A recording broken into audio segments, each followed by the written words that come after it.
Hello everybody and welcome to this Joint Institute for Government UK in a Changing Europe event, the latest in the IFG's General Elections series. I'm Jill Rutter and I'm a Senior Fellow at the IFG and at UK in a Changing Europe, and so it's a delight not to have a split personality today. So anyway, polls are everywhere at the moment, and I think one confident prediction I can make is that in the run-up to the general election, whenever it is, the poll intensity will only get worse. So today we're going to find out everything we need to know about polling, how to interpret them, how to read them, which ones to believe, which ones to treat maybe more carefully, and how the political parties are going to be using polling in developing their political strategies. And we're doing this to coincide with the launch of a top UK in a Changing Europe leaflet. I'm not sure whether they market tested the hand on that, which to me looks like Homer Simpson with pink nail varnish. Maybe it's Marge, but who knows? But it's a fantastic guide once you've got over the front page to everything you need to know about polling. And it's by our first panellist, Professor Rob Ford, sitting there, and sitting somewhere discreetly in the audience, Sophie Stowers, who is back somewhere there and is sort of hiding away. But anyway, well done, Sophie. Well done, sort of, Rob. Anyway, for the leaflet, Rob, in other existences, is a professor of political science at the University of Manchester and a senior fellow at UK in a Changing Europe. And unfortunately, can't join us in person today, so is going to loom over us like Big Brother on the screen. Then I'm joined in the room by Kelly Beaver. Kelly is the Chief Executive Officer of Ipsos Mori. On her far left, Christabel Cooper, Director of Research at Labour Together, used to work with Data Praxis and YouGov. And on my right, Tom Lubbock. Tom is the L in JL Partners, and he worked closely with CCHQ and Number 10. So just a few sort of tips at the start. We'll be live tweeting from @IFG events using the hashtag IFG General Election. Don't think we focus group that hashtag very well, but if you want to join in, do join in and tweet along. If you're watching online or in an alternative room, because the room here is packed, do send in questions on Slido.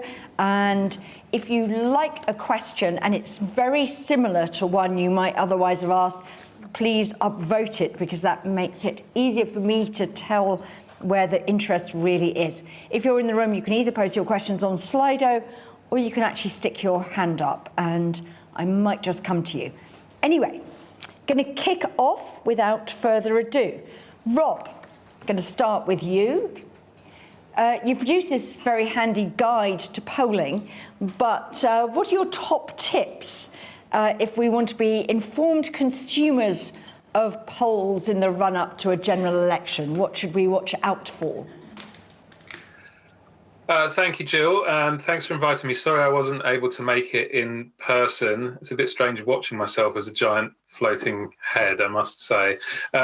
So first top tip, of course, is to download and digest this marvellous polling guide that we have produced, and massive credit to Sophie Stowers and Zain Moeddin for all of their work on that. It's a terrific piece of work and a great read. After you've read that, three further tips for me and three red flags to watch. Tip number one, always remember that polls are snapshots, not predictions. The standard polling voting intention question is, what would you do if there was a general election tomorrow? Now, there isn't a general election tomorrow, so there is still time for people to change their minds. And lots of people will say, honestly and correctly right now, that they don't know what they do. Or they'll tell you, if you ask them, that they might change their minds.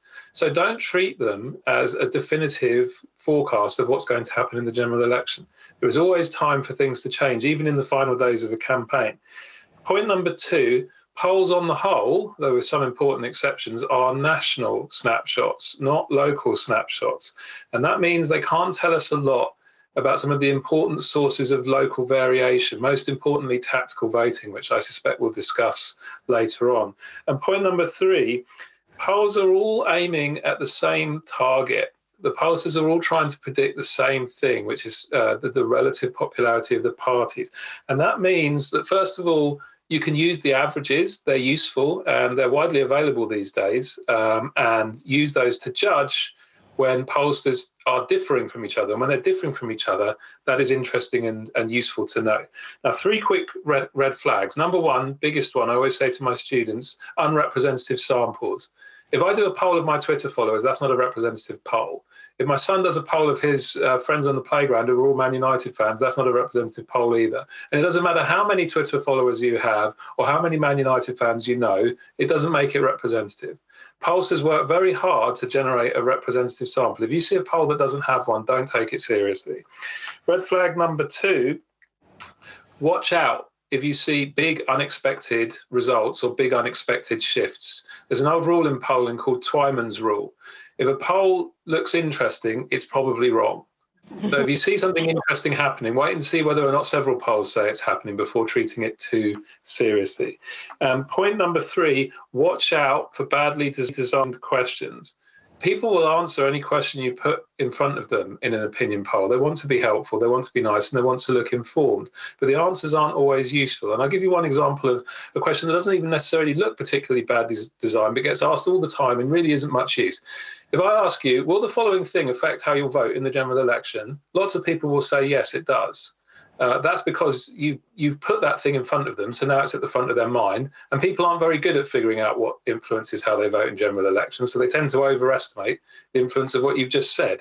Now, that makes for lots of great headlines, particularly from lobbying groups who want to say, my pet issue matters a lot for the general election, but on the whole, it won't. So look carefully at the question and think to yourself, does this question make sense as a way of thinking about how people will behave?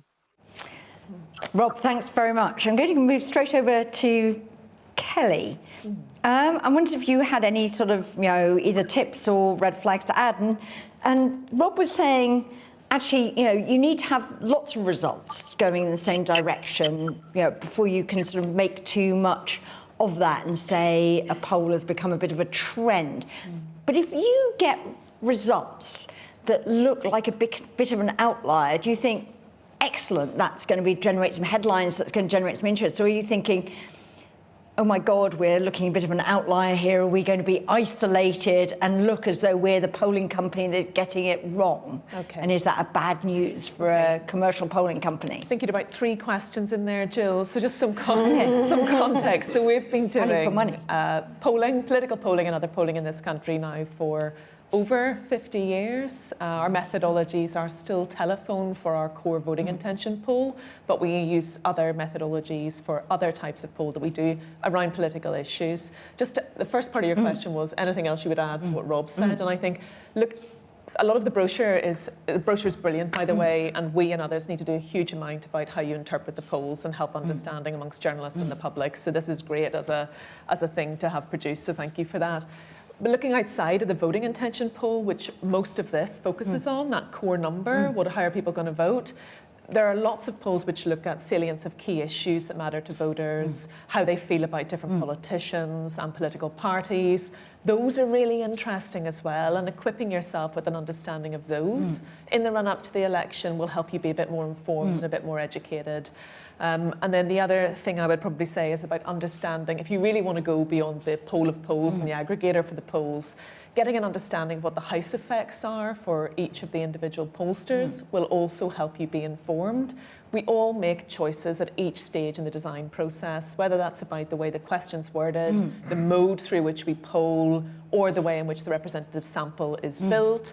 And as a result, what we do with our don't knows and the splits of those, so there are decisions made at each point. And for those who are members of BPC, the British Polling Council, that's all published and it's all in the public domain as soon as a poll is conducted. So again, if you really want to get into the weeds, you can do that there. So that's just a few things on additions. So should I be worried by a poll by somebody who isn't a member of the British Polling Council? I mean, is that like a sort of statutory regulator or? It's not. And I think if I was looking at a poll that was not done by a BPC member or a member of the MRS, I would really look at the methodology, and ultimately they don't have to have the same haven't committed to publishing everything that they've done and all of that methodology, but they still should have something online. And I would probably be a bit more skeptical of it, because you can't see how it's being, like the how, the what, the when, all of the detail that people need to truly interpret the poll. I would be more skeptical and more cautious about it, and I would look at what the BPC members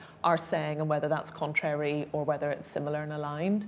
In terms of your second bit of your question, which was about whether if we are an outlier, and sometimes we are. I think some of our Scottish polling, is different than, because of, again, some of the choices that we've made, and that we're not reweighting back to past vote in Scotland, because quite frankly, from our perspective, that was a really long time ago. The census in Scotland hasn't been updated. There's a lot of hope that the history will stand for those who are reweighting back to that data, and we haven't done that. And you have to be, first of all, if you are an outlier, look at the method, understand what's different between what you've done and what others have done. Does that method justify what you're seeing? And then, are you confident in your method and the assumptions you've made? And are you publishing on that in a really clear and articulate way? And ultimately, sometimes you're an outlier and others will follow that trend, because somebody has to be the first mover when something changes, and you have to back yourself, but with a good degree of your own personal skepticism on your methods, and checking and rechecking what you've done, trying it in different ways. So healthy degree of personal skepticism and looking at your own results carefully, but also backing yourself and the choices that you make and publishing on them. I'm going to go to Christabel and Tom in a moment. But Rob, we saw quite a lot a few weeks ago about this big MRP poll that suggested that the Conservatives are heading for virtual wipeout, and caused lots of sort of concern in individual seats by trying to show what was going to happen. So can you just tell us, is that a more reliable version than you've talked about averages? Is trying to extrapolate that to individual seat results, is that a useful thing to do? What do we learn from that? Or should we not pay too much attention to these predictions, particularly when seats are being fought on new boundaries and things like that? I think it's a useful addition to the toolkit that we have when we're trying to assess the landscape. I wouldn't say it's inherently more or less reliable, but it brings something different to the table, because an MRP, it stands for multiple regression and post-stratification. Now, that's a lot of jargon, but the key to that is to recognize that it's a statistical modeling technique. You're combining polling data with other sources of data to try and figure out what's going to happen in every seat. Now, the upside to that is that often it can pick up things that you can't pick up in a national snapshot poll. So, for example, in 2017, YouGov recognised that Labour was doing very well with students. There were lots of students in Canterbury, so their MRP model said that Labour were going to win Canterbury, which had been Conservative for 100 years. Everyone thought this was a very implausible result, but it turned out to be right. So it can be useful when you identify distinctive groups that cluster together in distinctive places.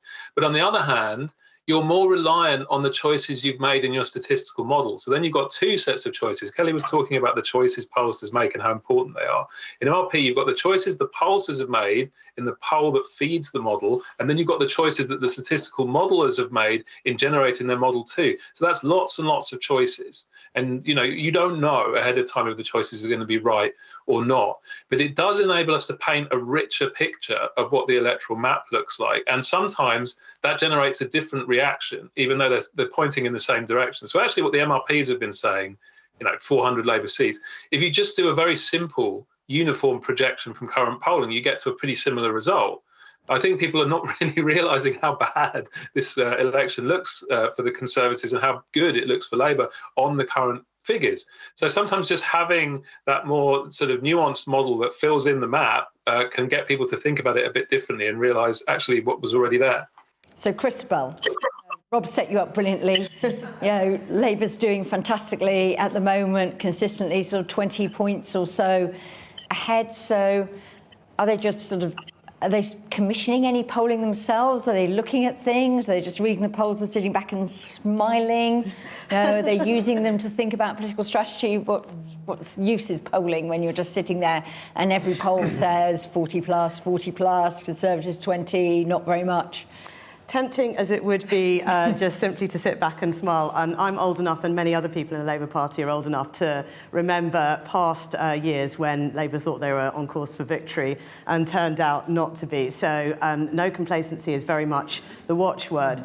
And just, I mean, you know, whilst it does seem that sort of 20-point lead seems fairly impregnable, just going back to something that, well, both what Rob started with was saying that it is you're being asked the question about what would happen if there was a general election tomorrow, and there isn't one. And also what Kelly was saying about some of the methodologies. What we're seeing at the moment is a large number of Conservative 2019 voters are telling pollsters that they don't know who they're going to vote for. Now, different pollsters treat those voters differently. So YouGov, for example, just excludes them altogether. So it's pretending or saying, the model suggests that these people are simply not going to vote. Now, past results suggest that probably the majority of them will vote, and a large number of them will probably vote the way that they voted in the last general election, i.e. return to the Tories. There's also quite a lot of doubt about the switch from Conservative 2019 voters to Reform. And again, different pollsters give very, very different results as to the level of that Reform voting. Again, YouGov gives a very high number for Reform and some others don't. So there is still some doubt about both what the true level of support for Conservatives and Labour are, and also how that will project in an actual general election result. Interesting. And Christabel, you know, one of the things that you, I'm not sure whether claim credit's the right thing, but one of the things you did was invent this sort of archetype of Stevenage woman who apparently likes cheap white wine, not looking at anyone in the audience in particular who this might relate to. But are those sort of, you know, archetypes, are the concepts like red wall, blue wall, Worcester woman, you know, Workington man, I think we had, didn't we, once from Onward? Are they useful at all, or are they just a bit insulting to voters that, you know, we're trying to package you up and put you somewhere? I think they can be useful. I mean, human beings, like it or not, do like the idea of relating to people, and they find it. So our segmentation, which created Stevenage Woman, was one of 6 segments we found. It was actually created by an algorithm. But I mean, if we're going to sort of say, well, okay, we've got 6 clusters here, and this cluster, the mean of this person on the left-right axis is 1.2, and the authoritarian liberal axis is 2.3, that's not a very compelling way of talking about voters, especially to politicians.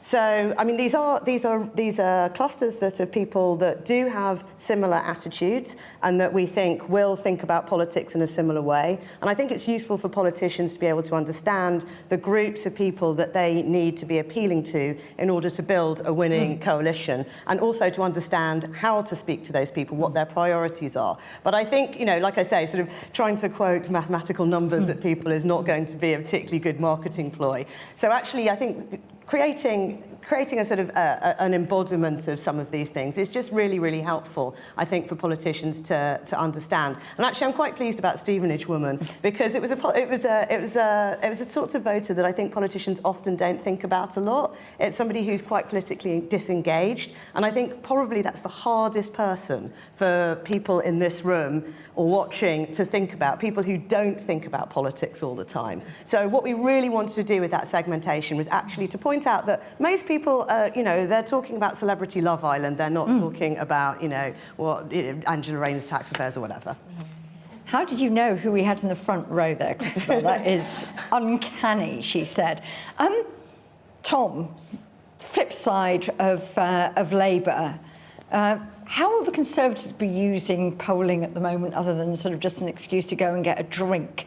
You know, and are they focusing on, you know, what issue might turn things round? Well, I think we had Luke Trill from More in Common this morning saying how well the Rishi Sunak smoking ban was polling. The 2019 Conservative voters are obviously quite an important demographic, given so many of them, as Kelly was saying, are in the don't know camp at the moment. You know, is that where the Conservatives will be focusing on what might be a turnaround issue? How important is it to get a flight off to Rwanda, or how will they be thinking about this when these sort of averages just look so grim? Yeah, I think it's nothing makes you less interested in the headline voting intention numbers than actually working in a political party or a political campaign, because there's nothing you can do directly to shift those numbers. You can't change the numbers. Everything you can do to change the headline voting intention number involves starting from somewhere else in the poll, from starting somewhere else with the brand of the Prime Minister, or with the brand of the political party, or with the policy offer that's being put to voters. So I think that's one interesting tidbit about what the Conservatives will be looking at. They won't be looking at these headline numbers. I mean, what does it matter if you're 20 points, 18 points, 15 points behind? What you want to know is, how can I improve my position, rather than, exactly how far back am I? And so on that, I think, the issues that the day-to-day policies that are being offered to voters are one thing. And I think, again, it's probably the thing that, Radio 4, Guardian, whoever is going to focus on, how is Rwanda polling, well or badly. But I think we think about things much more in terms, when we're talking about campaigns, much more in terms of brands. So how do you sculpt a politician's brand? How do you sculpt even a corporate brand so that it's resilient, so that it appeals to the most people possible, and so that it has the kind of characteristics that the public are looking for, or your customers are looking for? And to do that, you have to really understand in a very, very deep way that you don't get just from looking at the voting intention polls, what the public want, how they feel about you, how they feel about the world, and then translate that into actions as a politician, as a party, rather than just thinking about kind of if we do smoking ban, maybe 400,000 people more will vote for us. Well, it's basically a bit more complicated than that, and thank God, right? Because otherwise voters would be really transactional and really boring. And last week you produced a poll which told me that if I need a shelf putting up, I would go to Keir Starmer rather than Rishi Sunak, and various other sort of intrigue. I can't remember what Rishi Sunak came top at. I think solving an escape room was one of them. Yeah, so if I'm in an escape room, I want to be with Rishi Sunak. That's right. He was top of leaving an escape room. So other than suggesting that maybe Keir Starmer beating into us that his dad was a tool maker, why is that at all helpful to political parties, or was that just a bit of fun? Yeah, so we don't always focus on the really deep things, and I think the key takeaway from that is, if you need work done at home, get a professional in. Don't ask Keir Starmer or Rishi Sunak to do it. I mean, it's about trying to make these things relatable, and part of the problem you've got when you're asking, I think Rob and Kelly and Christopher have already all touched on this, that part of the problem you've got when you're surveying people who perhaps don't pay much attention to politics is you're trying to make politics relatable to them. And so one way to do that is to ask questions which relate more to their everyday lives. And it's like, they know, you know who of your friends you would trust to put up a shelf. You're like, well, they're handy. Who would be good in an escape room? Well, I think we all kind of have a sense amongst our friends who'd be good. And it's just another way of adding colour and looking at kind of how the public see politicians below the surface, below those voting intention numbers.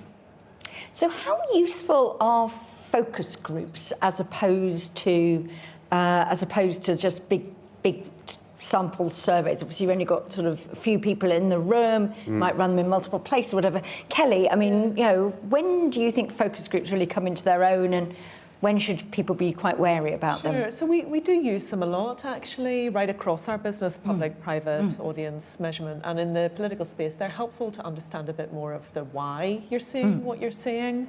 You do have to remember that it is a small group, and the selection of the focus group participants, you need to be very careful that it's not the same usual suspects turning up, which I think there are people who do research for a living, so they literally want to do research as part of their livelihood. So you have to be very careful in the selection of your focus group participants and how you've curated them.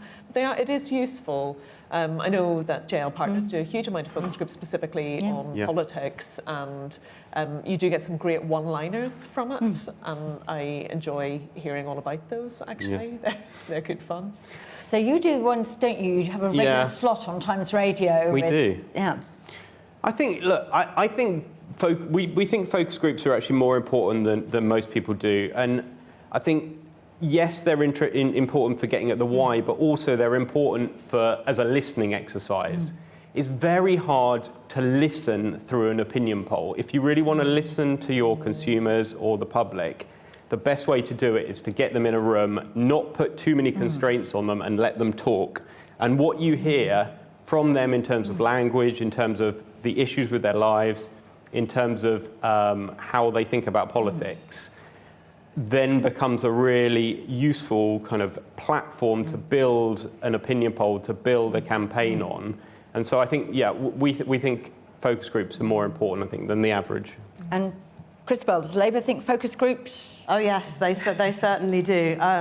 And certainly the organisation that I work for, we use focus groups very much in that way. We will often start off with focus groups and use that to inform an opinion poll. In an opinion poll, you're generally giving people a certain number of options of, for example, what do you think is the most important issue? Maybe the most important issue or the most important aspect of a particular problem is something that none of us would have thought of. Again, we're a very, very small percentage of the population that is this politically engaged, and sometimes you just do need to hear ordinary people say ordinary things and then use that to put that into a poll. So we've got a question actually from Anonymous on focus groups saying, and maybe Rob could pick this up, with any red flags on focus groups, but saying, I've heard focus groups are getting harder to put together due to increasing voter apathy. Is that correct, asks Anonymous? Rob? I'm probably not the best to ask because I don't organise them myself, so I'm sure Christabel and the others on your panel who all do focus groups can answer that. That's not what I've heard at second hand, partly because focus groups often people get paid for their time rather more than they get paid for opinion polls, especially poll response rates are more of a concern. The one other thing I wanted to say about focus groups is I also think that they're brilliant and they bring great strengths, but there's one major risk with them, which is that what you hear about with regards to focus groups is very much in the hands of the people organising the focus group. So one story to illustrate how they can be great, the slogan "Get Brexit Done," that originated in a focus group, and it was obviously an extremely resonant phrase that maybe they wouldn't have landed on without that focus group. On the other hand, one story about the use of focus groups in the 1990s with New Labour was that Tony Blair, I think, once complained that Philip Gould's focus groups tended remarkably to coincide in their views with what Philip Gould thought was important. And he thought this was quite interesting and wasn't sure what the causal direction was on that. But either is possible, I think. I think that the devil is in the detail, how you've constructed them, brought the groups together, but also who's doing the analysis, how they're doing the analysis, who's cross-checking what they've done, because we all have bias in everything that we do. And so you do extract things from focus groups sometimes with your, you could be doing it with your Whitehall view in mind and get that very, very wrong. Or just broadcast them on the radio and let the listeners text in saying, this is a load of rubbish. Where'd you find these people? I love those comments. They make me chuckle a lot. But Christabel, do politicians ever sit and listen to the focus groups as opposed to wait for the reports to come in? I expect some of them do. I mean, certainly we do. I mean, we're not Labour, but we sit and listen to them and read the transcripts. And yeah, there is. I think Tom's point about actually listening to the language that voters use is actually really helpful. I think it's sort of, you feel a kind of much more immediate connection and a much more, it helps a lot with empathy, with actually trying to get inside the minds of people who are perceiving your brand from the outside, which can be really, really hard to do otherwise, I think. Okay, let's go, we've had quite a good kick around here. Let's go to some questions in the room. I'm going to take them in bunches of 3 for efficiency, and let's start at the front. Let's go to the lady here and then along this row. That's very efficient. Yeah. Yes.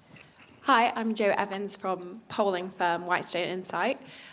My question's particularly to you, Christabel. As you look at influencing policy and shaping ideas around that, how do you balance what the right thing for the country is in Labour's view, or what you think Labour should be doing, and what opinion polls are saying, what would be popular choices?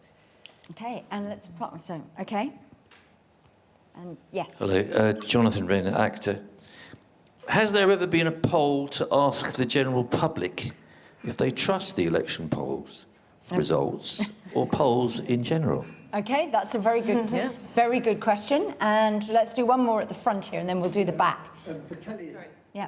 for Kelly particularly, you mentioned telephone polling. Now, in the days of landlines, I can see how you can work out who to poll in terms of constituencies.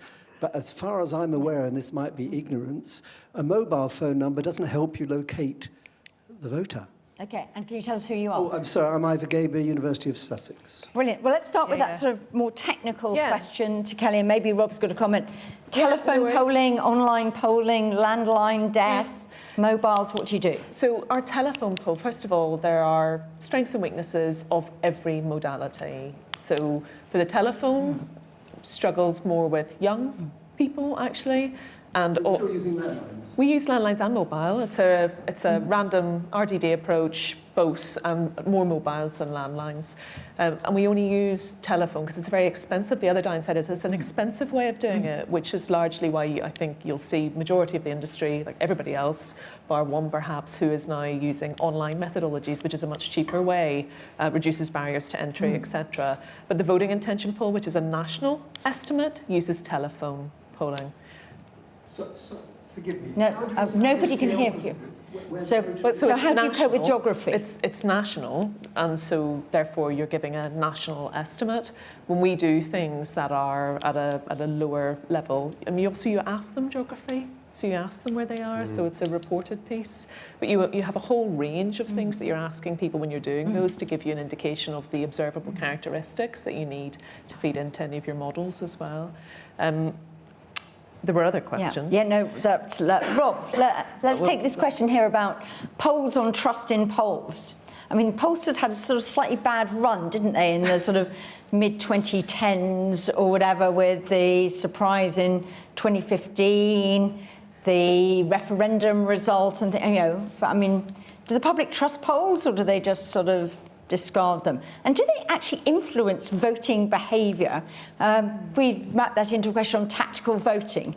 If I sort of need to know, and some of these mayoral seats I might need to know with the abolition of supplementary vote, you know, how much can I trust the sort of snapshot as guiding me where people are in individual constituencies, so I know, you know, if I have a particular objective in a poll, how to vote properly? Yeah, well, both very interesting questions. On the question of whether the pollsters are trusted, well, they have, I believe, polled on themselves in a sense. I think Mori do the trust in different professions polling, and my recommendation, my recollection is that pollsters are more trusted than journalists, but less trusted than civil servants or academics. So good news for Jill and me, and definitely less trusted than doctors, which is most of my family, and always come out top. So they are more trusted than the people reporting them in the press, I believe. I think also what you tend to get is that people don't trust polls that show their party doing badly, which might be one of the things that pulls the pollsters' average down somewhat. I mean, I get this whenever I report polls on Twitter. There'll be 100 people in my replies either saying, that's a load of rubbish, everyone I know is voting Tory, or that's a load of rubbish, everyone I know is voting Labour, and that Labour figure is still too low. So they seem to use their informal social network sample and fail to realise it's not a very representative sample. On the question of whether polls could be used to guide tactical voting, I think that's quite interesting, because we haven't had many elections where, for example, MRPs have been available that give like a better estimate of what's going on in constituencies. And the honest answer is I don't know. It could do if people consume it, but I suspect the kind of people that pick up that sort of stuff probably know what they're going to do anyway. So I'm old school. I think that all the leaflets that will be dropping onto everyone's doorsteps in the weeks up to the election with various dubious bar charts explaining who's first and second are probably going to be more important, because those are the kinds of things that people who aren't generally engaged in politics will actually pick up on. I don't think the average voter who's more inclined to be following Love Island is going to be Googling MRPs and going on the interactive maps. More's the pity, but that's how it is. Just a question. There's a poll that's just been published today showing Andy Street quite a long way behind his Labour challenger for the West Midlands mayoral combined authority, but quite a high vote for reform there. And if you took reform plus Andy Street, he would be sort of up level. Obviously, there are Lib Dems and Greens as well, who you might assume might go, probably in a second round would have gone over to Labour, but only one round this time. When I'm answering the question, am I answering the question of who would I really like to vote for, or in the circumstances, who will I actually vote for given the result? I mean, what question do people think they're answering in a sort of first past the post poll? Is this to me? Yeah, to you or to Kelly, yeah. It's hard to tell from the camera. I think the West Midlands poll, I think all the mayoral polling this time, and I wish there was more of it, is going to be interesting because the electoral system has changed, and it's not clear that voters are aware of that. So it could be that you're getting a lot more people saying they'll support smaller parties, so they don't realise they've only got one choice this time. And it may be one of the jobs of the campaigns for the big two parties is to explain to people what's changed. And it'll be interesting to see whether or not those smaller party numbers get squeezed down as we approach election day, as people learn about the change. As you say, at the moment, the irony is that the Conservatives made this switch, and there was a lot of argument that it was partisan self-interest, that they were doing this because they thought they would win more mayoralties this way. And if Andy Street ends up losing because a lot of people who would put him second are voting reform, then it will have had the opposite effect. Kelly, do you?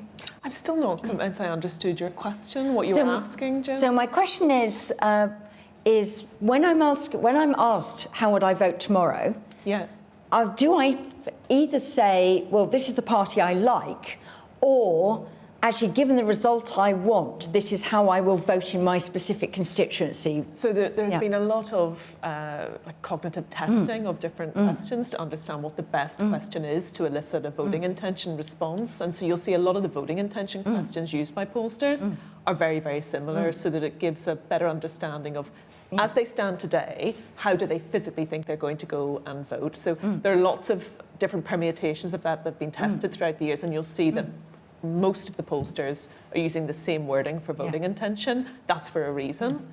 It's not by sort of magic that's materialised in that way. And on your question on trust, if I may, there is a veracity index which we poll on a regular basis, which asks about pollsters and how you trust them. And I do a lot of speeches to different people from different professions, and I always show the veracity index about how their profession is trusted. And I have to show some humility there, because the pollsters we're decidedly average in that long list. We're somewhere in the middle of the various different professions, from ad executives and politicians down at the bottom, right up to nurses and doctors and scientists, which are closer to the top. Well, so we don't actually know. I am minded to do another poll on. It's difficult to do one on yourself. It's really difficult to do it on yourself, but the industry more generally, yeah. Okay, and so the question to Christabel about popularity. I mean, how far does that sort of weigh when you get results versus doing the right thing? And I'm going to come to Tom for the same question. Well, I don't think any political party should be going into any election. I mean, the point of joining a political party is because you think that there are things that would benefit the country and that your party can offer those things. So no party should be sort of going to a survey panel with a blank sheet of paper and saying, OK, tell me what we should be doing. Mostly because the public will just say, I just want lots of free things and not have to pay for them, which isn't a particularly helpful answer anyway. So, I mean, I think, a political party should have a broad agenda that it wants to deliver. But I think what polling does is it helps tell them where the limits are of where they can push the policies that they want. And it also helps tell them how to tell a story about the policies that it wants to advocate. So, I mean, in the end, we live in a democracy. There are lots of political actors who would love to do loads of things, but, we accept in the end that the people do have a right to have a view on what politicians want to do. And, I mean, my old career, I used to work for Marks and Spencer, and so used to look at what people thought of Marks and Spencer. And an ex-CEO once said that M&S needed to be about half a step ahead of the public.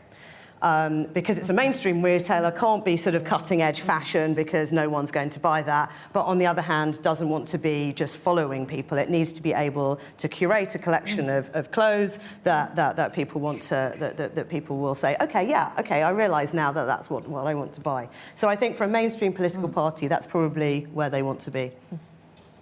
Tom, have you got anything to add on? Do you just go with what's popular, or do you do the right thing? One thing to add on the question of do people trust the polls, I haven't seen that polled, and we will poll it. So okay. That's one takeaway. Will they trust the results of that poll? We will see. It'll be interesting to see what the breakdown is anyway. Very meta. I actually think, anyway. Parties just do things that are popular. I mean, it's a terrible idea, but on the flip side, don't do things that are, they shouldn't do things that are unpopular. Neither of those statements is totally true. Sometimes, you have to understand that politicians can lead the public. So people have quite loosely held views on lots of things. And if you have a kind of core preference for a strong leader, someone who speaks about things honestly and relates to you, then the chances are you will be led by that person. And I don't think British politics has seen someone like that since Tony Blair left power. I mean, there was brief kind of Rory Stewart flirtation that the public had.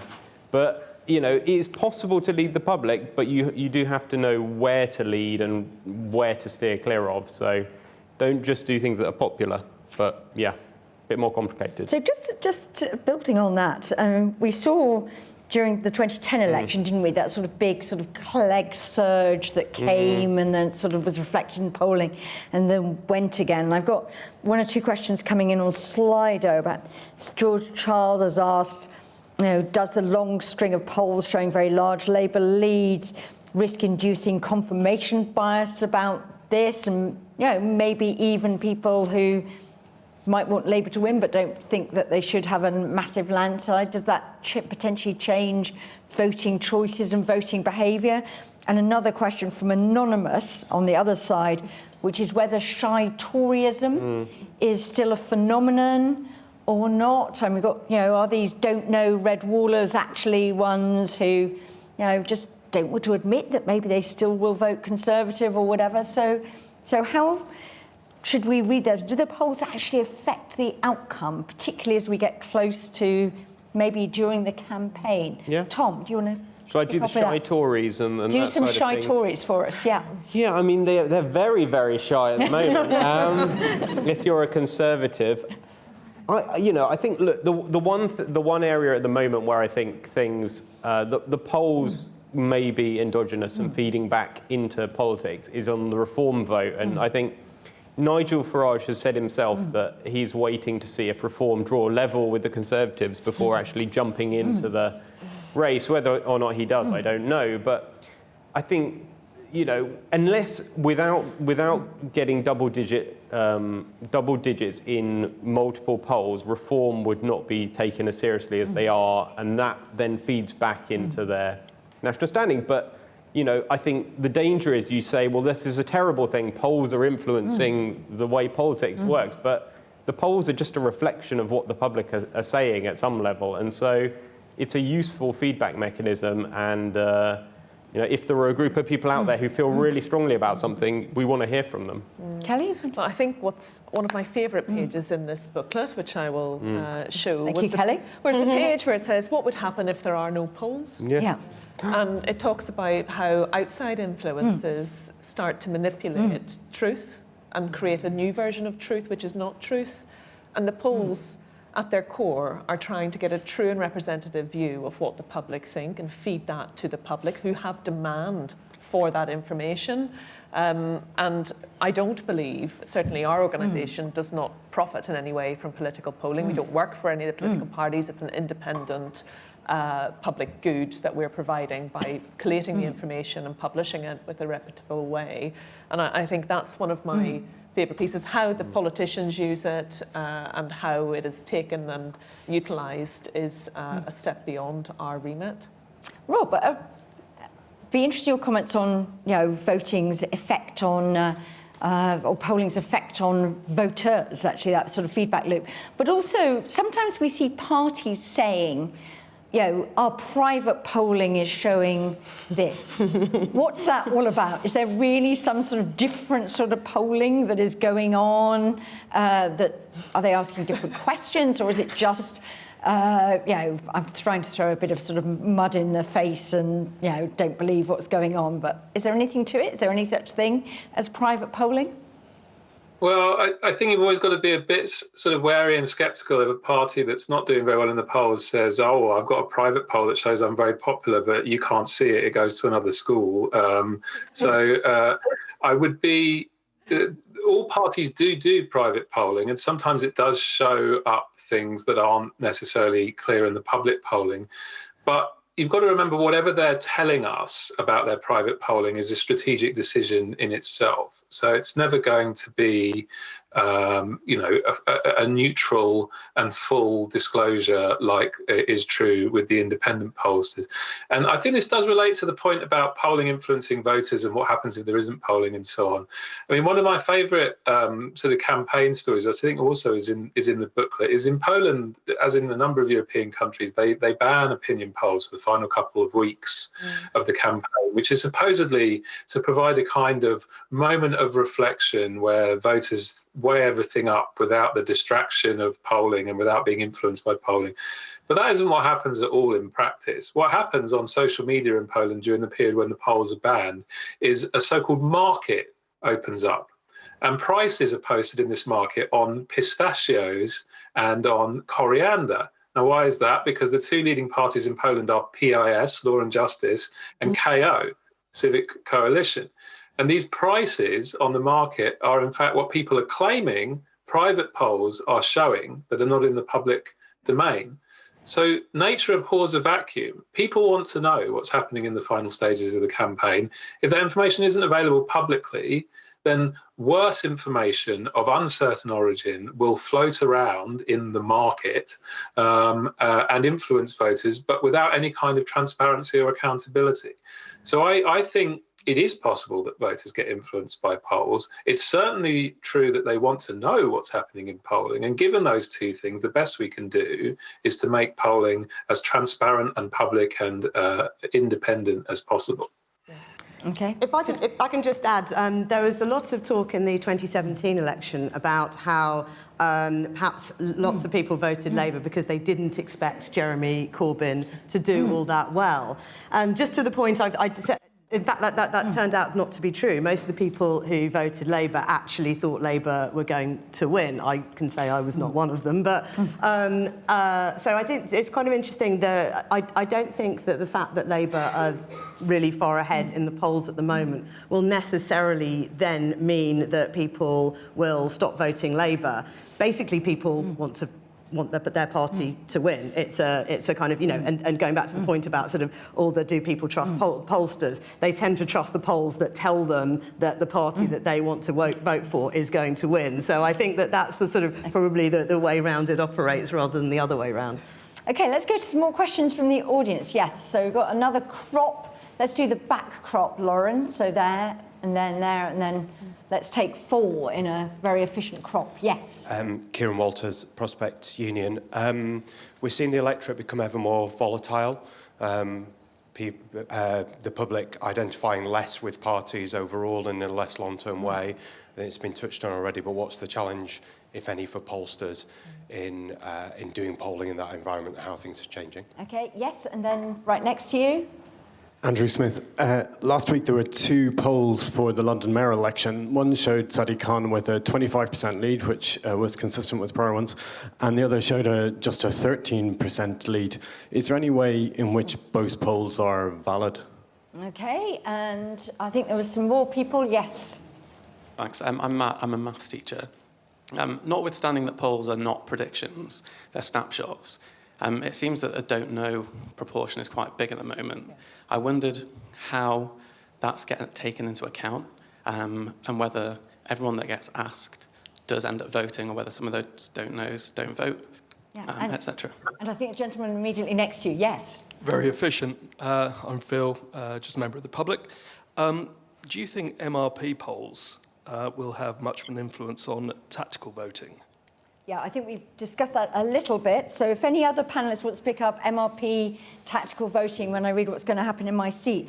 But Kelly, this point about volatility and don't knows, which are slightly related, aren't they, with people sort of shifting allegiances. Is your task getting much harder, basically? So what I would say or more interesting?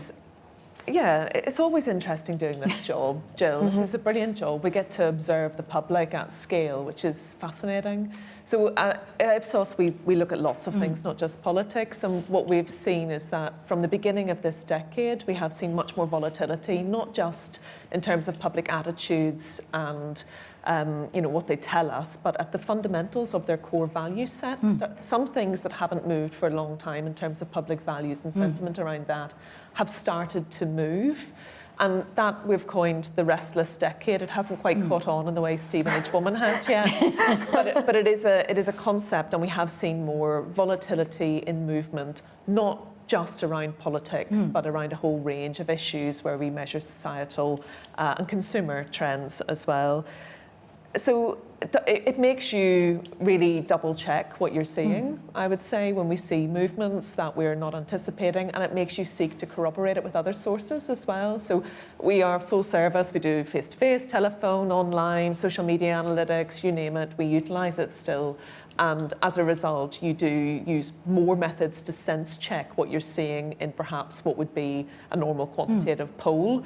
So yes, there's more volatility. Not everything is changing, and not everything's as volatile as you think it is, but there's definitely, since the beginning of this decade, we have seen more movement in certain indicators, including those that haven't moved for some time.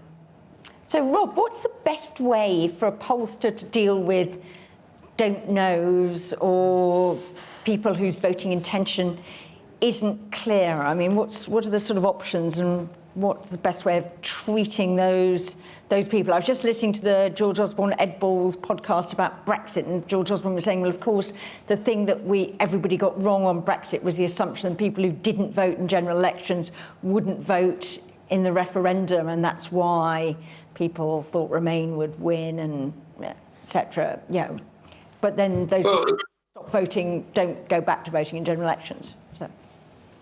Well, I mean, the best way to deal with don't know modelling and with turnout modelling is the way that delivers the right result on election day. But unfortunately, pollsters don't have time machines, so they don't know what the right way to deal with these things is going to be ahead of time. And the right answer can change. So I know of one pollster who will remain anonymous who told me that if they'd have applied the methods they used in 2017 and 2019, they would have been right. And if they'd applied the methods they used in 2019 and 2017, they would have been right. But they did it the other way around and were wrong both times because the behaviour of the electorate changed in terms of how the don't knows broke, in terms of who turned out and who didn't, and so on. And pollsters just have to make their best judgment ahead of time as to how they think those things are going to pan out. And I actually think it's a very healthy thing for the polling industry as a whole and for the polling consumer that different pollsters are taking different views on, for example, the issue of don't knows right now. So some pollsters are excluding them. We've talked about that. Some pollsters are downweighting them rather than excluding them entirely. Some are winding them back to what they did the previous time. I think Opinion in particular does that and gets a higher Conservative share. And I think given that we know that, they're fully transparent about that, and we can see the impact that has on the results, that helps us because it reveals a source of uncertainty and it shows what different decisions on that source of uncertainty, what impact that would have. Which brings us to the point about the two very different London polls. That's another example of where we have a lot of uncertainty because, number one, London is a lower turnout election. Number two, we know that some people do behave differently in London mayoral elections to Westminster elections. And number three, we know that Sadiq Khan is not a particularly popular incumbent at the moment. His approval ratings are not that high. Now, how all of that will shake out in a very pro-Labour national environment is really not obvious, and different pollsters are going to come to different conclusions about how to deal with those issues. And again, I think it's probably a good thing that two different pollsters have come to different answers on those things, provided we can figure out the workings, provided we can figure out how they've arrived at that answers, because that gives us some sort of a sense of what may and may not matter in trying to figure out Sadiq Khan's chances next month, just as with don't knows, we're trying to figure out what will happen at Westminster 6 or 7 months from now.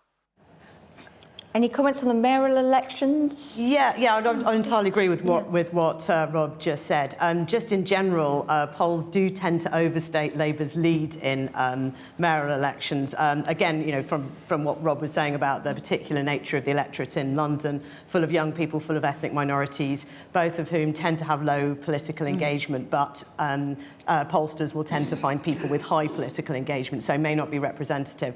So, I mean, again, as from a pessimistic Labour point of view, I'd probably believe the lower one rather than the higher one, but we'll see. We'll see what happens.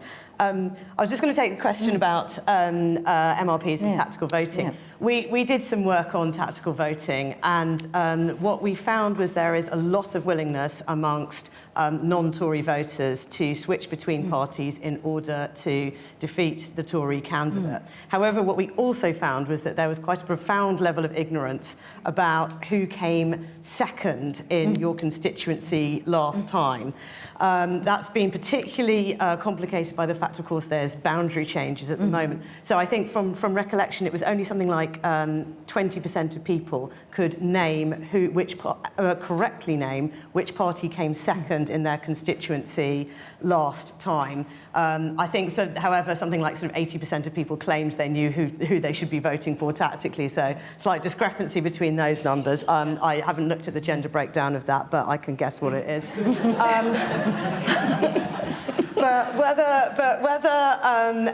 I'm unconvinced that most members of the public are going to be looking at MRPs. And of course, MRPs can be difficult, cannot be great predictors of who you should be voting for tactically either. Sort of just disclaimer, my friend is the Labour candidate in Finchley and Golders Green, where the Lib Dems came second under fairly extraordinary circumstances, of course, highest Jewish population in the country, and Luciana Burgess stood for the Lib Dems. But MRPs have got quite a lot of trouble unwinding that particular effect. And I think there's broad consensus, I think, even amongst the Lib Dems, that that's not a Lib Dem target seat.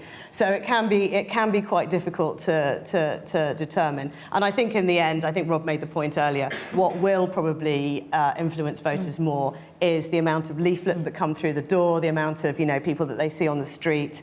In every by-election so far, the political parties have managed to work out who should be the main challengers to the Tories. And without actually withdrawing, they have managed to signal by their presence or their absence who you should be voting for in order to defeat the Conservative candidate. I just wanted to pick up what Christopher was saying about minority voters, and maybe also a bit on Scotland as being a sort of interesting battleground with lots of these sort of three-party marginals and things like that. I mean, how good are the polls at sort of working out some of these local effects? We see, is Labour's stance on Israel-Gaza going to alienate Muslim voters? Does that matter? What about competitiveness in Scotland, which is now a battleground, having been not really a battleground last whatever. Tom, how difficult are these things to pick up on? I guess I've got some recent experience of polling minorities in the UK, in that we did a poll for Henry Jackson Society of British Muslims, and very, very expensive thing to do, like so expensive, a bit like polling in Scotland's quite expensive as well. Like, these are not big areas, these are not big groups that we're polling. And so the problem is that the money simply isn't there most of the time to do regular polling of British Muslims, say, or even for us anyway. We don't have a regular tracker of Scotland.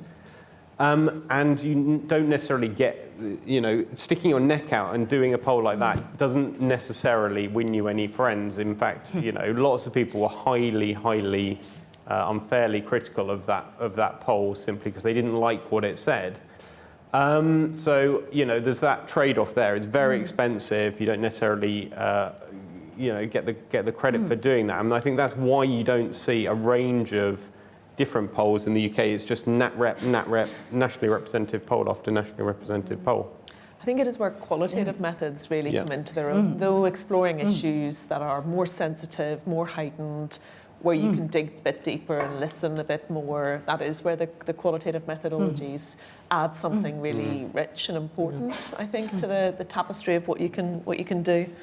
I mean, Rob, Do you think, I mean, are we going to see some distinct sort of local effects by different sort of ethnic minority representation?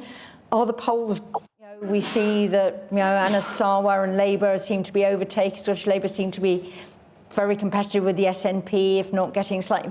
Should we say, well, actually, polling in Scotland is very difficult, so we don't really know what's going on? How should we interpret those sort of more, if you like, micro results? I mean, Scotland and ethnic minorities is two really interesting case studies in, potentially very important distinctive groups. Scotland is probably more important for the general election because of the geography of the vote in Scotland. So where we are now in the Scottish national polling, it's very, very close to a tipping point where the SNP start to lose loads of seats and Labour gain loads of seats. A few percentage points either way can be 15, 20 seat difference. So really, there should be lots of polling of Scotland given that, because it could be very consequential for the general election. But as your fellow panelists have pointed out, polling in Scotland is expensive, and the polling industry and the media industry that pays for polls is mainly based in London, and sad to say, still doesn't pay as much attention to Scotland as perhaps it should do, given the nature of the electoral battlefield. The ethnic minority situation, I think, is rather different. Ethnic minorities are also very politically distinctive and have been for a very long time, but partly as a consequence, and that plus the fact that they cluster together very densely in particular seats, means that you'd have to have a really huge change in ethnic minority political behaviour for it to have any meaningful impact in terms of seats. I mean, I ran through, there have been now 3 polls of British Muslims in the last 6 months or so, and credit to JL Partners for being one of them, because as has been pointed out, these are expensive, difficult to do, and this is an important group with distinctive views on many things. However, in all 3 of those polls, there's been a drop in Labour support, but if you apply that drop in Labour support across all of the seats, it's unlikely to put a single seat in jeopardy. Whereas a similarly sized change in support in Scotland could mean dozens of seats changing hands. So it is a different situation in terms of the electoral map. However, that said, ethnic minority voters are a big community. They're distinctive on many, many issues. There's potential for them to become volatile in future. And currently, they're not systematically polled on a regular basis, in part because doing so is very, very expensive. That's very different to the US, for example, where it's just standard to have polls of Latino and African Americans on a regular basis. So that is a structural hole, I think, currently in polling and public opinion. And really, I think one that should be addressed, for example, by the research councils and the academic community more generally, if it's not really something that's commercially viable, because we need to know about those groups. We're speculating about them anyway, and we need to have more information to base that speculation on. And I think it's a very helpful UK in a Changing Europe publication about to come about that, isn't there, Rob? She said. I believe so, yes. I will. I just wanted to ask the panellists, we're going to have to wind up. One last question. Will voter ID make any difference to this? Are you factoring that into your polling? Kelly, anything? God, I wish I had my polling team with me to answer that question. I'm sure they are, Jill. I'm sure they are, but perhaps somebody else can take that one. Anyone on voter? Remember, everybody, elections, voter ID necessary, she said. My plug for that. Anyway. Tiny effect, and it's just another function of turnout, and turnout is incredibly hard to model anyway. So it's all chuck it all into the turnout model. Another thing people can blame if the polls don't look out like the results. But anyway, another volatile factor. I'm going to call it to a close there. Could I ask you to thank our fantastic panel?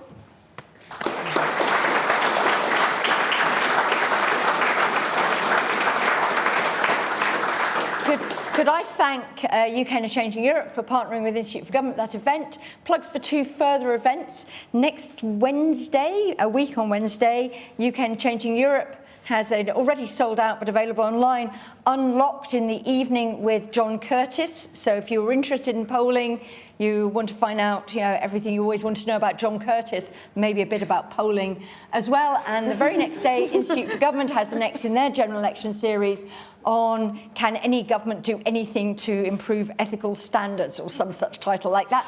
So do sign up for that and come along to that. Thank you all very much for coming. And this will be available on the Institute for Government website very, very shortly. Tell all your friends. Thanks very much for all your fantastic questions. Thanks to people online.